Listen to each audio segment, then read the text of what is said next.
আপনাদের দুজনের মাঝেও আমি কিছু কিছু মিল খুঁজে পেলাম। আপনাদের দুজনের নামেই হোসেন আছে, একজন মেয়র আর একজন সম্ভাব্য মেয়র, এবং দুজনেরই আসলে রাজনীতিটা একেবারে ছাত্র জীবন বা যে বয়সটাতে আসলে আমরা হয়তো অনেক কিছু চিন্তা করি, সে সময় আপনারা দেশ নিয়ে চিন্তা করেছেন। এই দেশ নিয়ে চিন্তা করতে করতে কখনো কি মনে হয়েছে যে পরিবারের সাথে একটু কোনো সময় লম্বা একটা সময় অবকাশ যাপন করার সুযোগ কি আদৌ আপনাদের হয়েছে কখনো? আসলে হয়েছে কি আমাদের আসলে হয়েছে কি এই সুযোগটা খুব কমই হয়, যার কারণে মানে পরিবার থেকে তো কমপ্লেইন আছেই যে ঘুরানো হচ্ছে না। তো যখনই সুযোগ পাই ঘুরে আসি বাইরে থেকে। একটু পরিবার নিয়ে জানতে চাই, পরিবারে কে কে আছেন? পরিবারে আসলে হয়েছে কি, আমার একটাই ছেলে। আমার ছেলে ওই যে, এটাও একটা প্যাথেটিক ঘটনা আসলে, এগুলি বললেও খুব খারাপ লাগে। রাজনীতিটা আসলে আমাদের কেমন জায়গায় নিয়ে গেছে। 2018 সালে আপনাদের সবারই মনে আছে যে আমি একটা নির্বাচন করছিলাম।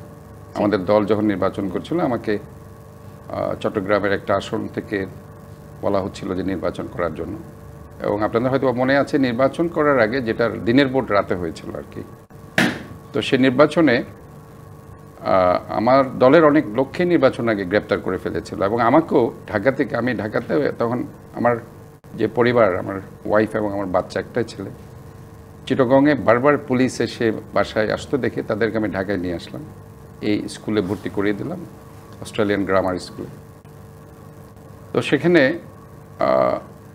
আমাকে ইনফ্যাক্ট 18 সালে যখন আমাদের কিছু ছেলে এখানে 7ই নভেম্বর, আমার এখনই মনে আছে দিনটি, এই 7ই নভেম্বরকে ঘিরে ঢাকাতে একটা সমাবেশ হয়েছিল।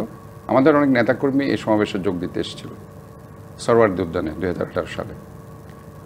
তো ওইখানে আমাদের ছেলেদেরকে যে কিছু ছেলেকে অ্যারেস্ট করে ফেললো, এবং তাদেরকে আমি জামিন নেওয়ার জন্য গিয়েছিলাম লোয়ার কোর্টে, পুরান ঢাকায়। তো সেখান থেকে আমি যখন বেরোচ্ছিলাম, ওই যে আপনাদের যেটা এডিসি সাকলাইন, আপনার প্রথম মনে আছে, সাকলাইন আমাকে তার সাঙ্গপাঙ্গ নিয়ে অ্যারেস্ট করে নিয়ে গেল। তো ওই সময় আমার ছেলেটা তখন পড়ছে ক্লাস 8-এ পড়তো, ক্লাস 8-এ। ওই সময় তাকে, সে এবং তার মা এরপরেই চলে গেল দেশের বাইরে, এবং এখন কানাডাতে আছে। বাট আমি লাস্ট 6 ইয়ার্স আমার ছেলেকে ইনফ্যাক্ট মানে জড়িয়ে ধরে যে একটা আদর করবো, এটা পারিনি। এগুলো হচ্ছে প্যাথেটিক আমাদের জন্য। পুরোপুরিভাবে আসলে রাজনীতি আপনাদের পারিবারিক জীবনে একটা বড় প্রভাব ফেলেছে। এটা অবশ্যই, কারণ আমি ইনফ্যাক্ট আমি দেখেছি আমার পারিবারিক জীবনে, সেটা আমি দেখেছি আসলে খুব কঠিন একটা ব্যাপার। কারণ আমি আসলে চট্টগ্রামের যে সময় আমার রাজনীতিটা করছিলাম, তখন কিন্তু ভাইটাল পোস্টগুলো হোল্ড করছিলাম, এবং আলটিমেটলি গিয়ে সেখানে আমার উপরেই টার্গেটটা ছিল, এবং বিভিন্নভাবে মামলা, তারপরে আপনার ধরেন হুমকি, বিবিধভাবে আপনি জানেন, নানাভাবে আসলে আপনাদেরকে এবং যে সময় ইলিয়াস আলী গুম হয়ে গেল, সেদিনের একটা ঘটনা আমার ছিল যে আমাকে ঘেরাও করে ফেলা হয়েছিল। তো পরবর্তী অনেক লোকজন ছিল দেখে আমাকে আর উঠাতে পারেনি সেখানে। এবং আমার ছেলে ওই দিন আমার সাথে ছিল, আমরা একটা ওই যে সে খেলতে গেল, আমরা একসাথে। আসলে এই যে দেশের জন্য আপনাদের পরিবার কিংবা আসলে নিজেদের ব্যক্তিগত স্বার্থকে ত্যাগ করা, সেটি হয়তো আপনাদের কাছে এই জায়গায় নিয়ে আসতে পেরেছে, মানুষের ভালোবাসার জায়গাটিতে নিয়ে এসছে। এরপরে যেহেতু ঈদের আয়োজন, আমরা একটু মন খারাপের জায়গাগুলোতে আবার একটু আনন্দে ফিরে আসতে চাই। ইশরাক, যেটি সাদেক ভাই বলছিলেন যে একদম পুরন ঢাকার সাথে তো আপনার একটা অন্যরকম জায়গা আছে, একটা আত্মীয়র মতন এক ধরনের সম্পর্ক আছে। পুরন ঢাকার খাবার দাবার মানেই তো একটু অনেক রকমের বিশেষ আয়োজন। সেই কি ধরনের খাবার আপনার পছন্দ? যদিও এই মুহূর্তে আপনি বোধহয় বাংলাদেশের যদি মোস্ট এলিজিবল ব্যাচেলারদের লিস্ট করা হয়, অনেক উপরের দিকে আপনার নাম থাকবে, সেই জায়গাটিতেও আমি আসবো। কিন্তু খাবার দাবার আসলে ইশরাকের কি সবচাইতে পছন্দ? খাবার দাবার আমি নর্মালি এমনি, হ্যাঁ, আমাদের পুরান ঢাকার যে কুইজিনটা, এটা আপনারা জানেন যে সেখানে কাচ্চি বিরিয়ানি, ওখানে পোলাও এবং আদার যেসব অয়েলি ফুড খুব পছন্দ করা হয়। পাশে বসে একটু মুচকি মুচকি হাসছেন আসলে। নেহারি, পায়া, সো মানে ওই ধরনের সব কিছু খাবার।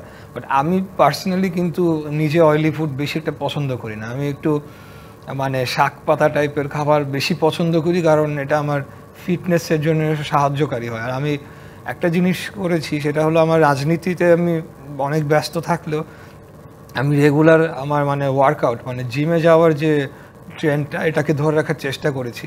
তো সেই কারণে আমার খাবার দাবার, হ্যাঁ, বাট গরুর মাংস লাইক ইউ সে, আপনি যে আমরা পুরান ঢাকার মানুষ, সেটা খুব বেশি পুরান ঢাকা না, সবাই চট্টগ্রামে তো কালা ভুনা, মেজবানি আছে, তো অনেক মেজবানি আমি গিয়েছি পার্সোনালি।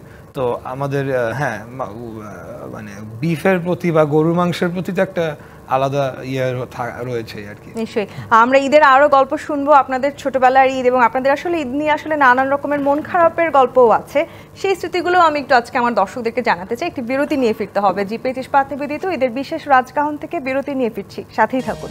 এই যে আপনাদের ঈদের গল্প শুনছিলাম, ছোটবেলার ঈদের কথা বলছিলেন, দুজনেরই বাবার সাথে হাটে গিয়ে গরু কিনবার স্মৃতি মনে আছে, হাজার হাজার স্মৃতি আছে আপনাদের। আনন্দের স্মৃতি সবচাইতে বেশি থাকে ঈদে, কিন্তু ইশরাক, আপনার কাছে আবার আসতে চাই, আপনি পড়ালেখার সূত্রে দীর্ঘদিন দেশের বাইরে ছিলেন, সেই সময় নিশ্চয়ই আপনাকে একা ঈদ করতে হয়েছে পরিবারকে রেখে, এবং রাজনৈতিকভাবে আমরা গল্প করছিলাম অনুষ্ঠানের মাঝে যে আপনাদের দুজনকে আসলে জেলেও ঈদ পার করতে হয়েছে। একটু সেই গল্পটা জানতে চাই, জেলখানার ঈদ আসলে কেমন ছিল এবং যে সময়টাতে আসলে আপনারা জেলে ঈদ কাটিয়েছেন, সেই সময়গুলোতেও ঈদের দিনটাতে আসলে আপনাদের কিভাবে কেটেছে? জেলখানার ঈদ, গত বছরে আমি জেলখানার ঈদ কাটিয়েছি। আসলে জেলের ঈদটা কীরকম, এটা খুব বেশি সিগনিফিক্যান্ট কিছু না, একটু সিগনিফিক্যান্ট যে অন্যান্য দিনের থেকে সিগনিফিক্যান্ট যে আমি যে যখন ছিলাম, আমি ওইবারই ফার্স্ট আমাকে ওই যে মাঠে যে ঈদের জামাতে অংশগ্রহণ করার জন্য অনুমতি দেওয়া হয়েছিল, আমাকে খুব টাইট সিকিউরিটির মধ্যে এক জায়গায় রাখা হতো। তো ওইটা একটা এক্সপিরিয়েন্স, কারণ আমি পুরো জেল পিরিয়ডে আমি একবারই ওটাকে বলে কেস টেবিল বলে, কেস টেবিল, ওখানে একটা বড় মাঠ আছে আমার কেরানীগঞ্জ কেন্দ্রীয় কারাগার যেখানে, সেখানে নামাজ পড়তে গেলাম। তো ওইবার অনেকের সাথে, তখন অনেক মানুষ যারা ইতিমধ্যে জেলখানায় রয়েছেন, আমাদের বিএনপির নেতাকর্মীরা, সবার সাথে দেখা হলো। তো একটা ভিড় জমে যায়, একটা মানে ওখানে একটা ক্রাউড হয়ে যায়। তো এটা দেখার পরে আবার দেখলাম যে জেলার ডেপুটি জেলার এবং ওখানকার সুবেদার, তারা আবার এটাই ভয় পাচ্ছিল যে আমি যদি যাই একটা ক্রাউড হয়ে গেলে তখন তারা মানে এটা চায় না, পছন্দ করে না। তখন তাড়াতাড়ি আবার আমাকে এসে রিকোয়েস্ট করে আবার আমার যে বিল্ডিংয়ে ছিলাম সেখানে নিয়ে যাওয়া হলো। এর বাইরে ঈদের দ্বিতীয় দিন আমার পরিবারের পক্ষ থেকে পুরো বিল্ডিংয়ে আমরা একটা হিসাব করেছিলাম কতজন বন্দী ছিলেন। তো তাদের জন্যে আমার মা, উনি রান্না করে উনি নিজে খাবার নিয়ে এসেছিলেন এবং আমি দেখাও করতে পেরেছিলাম ওই একবারই পুরো সময়টা। ঈদের সেকেন্ডেতে আমাকে দেখা করতে দেয় আমার মার সাথে। তো এইভাবেই কেটেছে। আমরা খাবার শেয়ার করেছি যে পরের ঈদটাও হয়তো এভাবেই করতে হবে, অথবা এই মুক্ত আকাশে আসলে ঈদ পালন করব। হ্যাঁ, আমি তো জেলে ছিলাম, যে আমি রাষ্ট্রদ্রোহের মামলায় ছিলাম। আমি ইনডেফিনিট পিরিয়ড অফ টাইম, আমার কতদিন লাগবে I was not sure. So আমি ধরে নিয়েছি এটা দীর্ঘ হতে পারে, অনেক দিন হতে পারে, বছরও যেতে পারে। সো আমি মেন্টালি প্রিপেয়ার্ড ছিলাম, কারণ it's part of a fight. আমরা যে গণতন্ত্র প্রতিষ্ঠার যে লড়াই করছি, সেই লড়াইয়ের অংশ হিসেবে আমি নিজেকে পুরোপুরি মানে ওটার সাথে অ্যাডজাস্ট করে ফেলেছিলাম আর কি। জি, শাহাদ ভাই, আপনারও আসলে জেলখানায় ঈদ পালন করার অনুভূতি আছে, এক্সপিরিয়েন্স আছে, কেমন ছিল সেই ঈদটা? আমার আসলে 21 সালে লাস্ট যে আমি মেয়র ইলেকশন করলাম চিটাগং সিটি কর্পোরেশনের। মেয়র ইলেকশনের পরে যখন তারা আমাকে যে জোর করে হারিয়ে দিল এবং সেখানে তারা ইলেকশনের যে রেজাল্টটা ইভিএমে ভোট হয়েছে প্রতিটা সেন্টারে, 798টা সেন্টার ছিল আমাদের, প্রায় 20 লক্ষের কাছাকাছি ভোটার, 20 লক্ষ তো 21 লক্ষ এটা হবে, কারণ আমাদের তো 70 লক্ষ মানুষ আছে চট্টগ্রামে। তো সেখানে হয়েছে কি, ইভিএমের প্রতিটা সেন্টারে তারা করেছে নিজ হাতে লিখে রেজাল্টটা তারা পাবলিশ করেছে এবং সেখানে আমি প্রোটেস্ট করেছি। আমি বলেছি যে ইভিএমের যে একটা প্রিন্টেড কপি থাকে সেটা দিতে হবে, সো দ্যাট তারা সেটা দিতে পারেনি। আমি যে ট্রাইব্যুনালে মামলা করেছি, মামলা করার প্রেক্ষিতে যেদিন আমি মামলা করেছি তার 1 সপ্তাহের মধ্যে আমাকে হসপিটাল থেকে, আমি যখন রুগী দেখছিলাম, যে শবে বরাতের দিন, আমার এখন মনে আছে, শবে বরাতের দিন আমার জন্য রুটি বানিয়ে রাখলেন। উনি বারবার তখন আমাকে টেলিফোন করছিলেন মোবাইলে যে তাড়াতাড়ি আসো, তুমি রুটি খাবা, মাংস রুটি এগুলো রেডি করে রেখেছে। আমার আম্মা সবসময় আমার জন্য এটা করেন আর কি।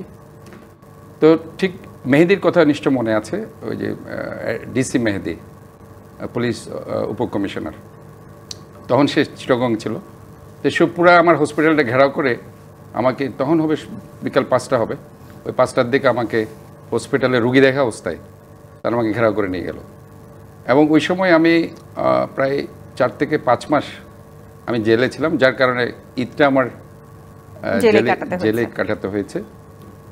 এবং সেখানে ঈদুল ফিতরের সময়টা এবং খুব মজার ব্যাপার হচ্ছে সেখানে আসলে আসলে আপনাদের তো এটা শোটা খুব স্বল্প সময়ের, ওইখানে আমাকে স্বাভাবিকভাবে ডাক্তার হিসেবে আমাকে ডিভিশন দিয়েছে, আমাকে আসলে ইনফ্যাক্ট রাজনীতিবিদ হিসেবে দেয়নি, আমি একজন বিশেষজ্ঞ চিকিৎসক হিসেবে সেখানে ডিভিশন পেয়েছি। ডিভিশনে একটা রুমে আমি ছিলাম, এটা 3টা রুম, আরেকটা রুমে ওসি প্রদীপের নাম নিশ্চয় শুনেছেন, যার ফাঁসি হয়ে যাচ্ছে, তখন তার ওই যে সাজা যেহেতু হয়নি আর গভর্নমেন্ট পুলিশ অফিসার হিসেবে তাকে একটা রুমে দেওয়া হলো।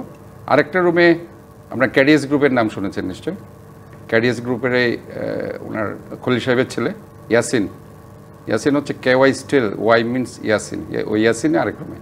তখন আমরা 3 জন, তো প্রদীপের সাথে কেউ কথা বলতো না ইনফ্যাক্ট আর কি, প্রদীপকে আমরা অ্যাভয়েড করতাম। একদিন তাকে জিজ্ঞেস করছি, মানে সে কান্নাকাটি করতো, খুব বেশি কান্নাকাটি করতো এবং একদিন চিৎকার করছিল যে আমার সাথে কেউ কথা বলে না, আমাকে ডাকছিল সাদাত ভাই আমার সাথে একটু কথা বলেন, আমার সাথে তো কেউ কথা বলে না। তা আমি স্বাভাবিকভাবে আমি আচ্ছা কী ব্যাপার, বলে যে দেখেন আমার সাথে কেউ কথা বলে না, আমি খুব লোনলি ফিল করি। তো এখন ওটা দেখে ইয়াসিন মানে ক্যাডিএস গ্রুপের ইয়াসিন বলল ওই না এর সাথে কথা বলে না, সে খুনি, সে অনেক খুন করেছে, 100টার উপরে খুন করেছে। তো এখন আমি বললাম আচ্ছা তুমি কয়টা খুন করেছো, আমি স্বাভাবিক, সে খুব চমৎকারভাবে বলল যে 100টার মতো হবে। তো বললো যে এই খুনটা তো আমি করতে পারি না, আমাকে স্বরাষ্ট্রমন্ত্রী আসাদুজ্জামান কামাল আমাকে ইনস্ট্রাকশন দেয় কীভাবে খুনটা করব। মানে এটা আমি বললাম যে 16 বছরের ইতিহাসের সামান্য অংশ আমি বললাম, সাক্ষী হতে হয়েছে আসলে আপনাদেরকে। হ্যাঁ, সে অবলীলায় সেটা বলছে এবং আমাকে আরও বলছে যে আজকে তারা আমাকে মানে মানে আমার এই যে এগুলি বিচার করছে সিনহা হত্যা মামলার, বাট তারাই আমাকে দিয়ে হত্যা করে সদব এটা করেছে। এবং আলটিমেটলি আপনারা বের হয়ে বলবেন যে যারা আওয়ামী লীগের অফিসাররা যারা আছে তাদেরকে বলবেন তোমাদের পরিণতি প্রদীপের মতো হবে।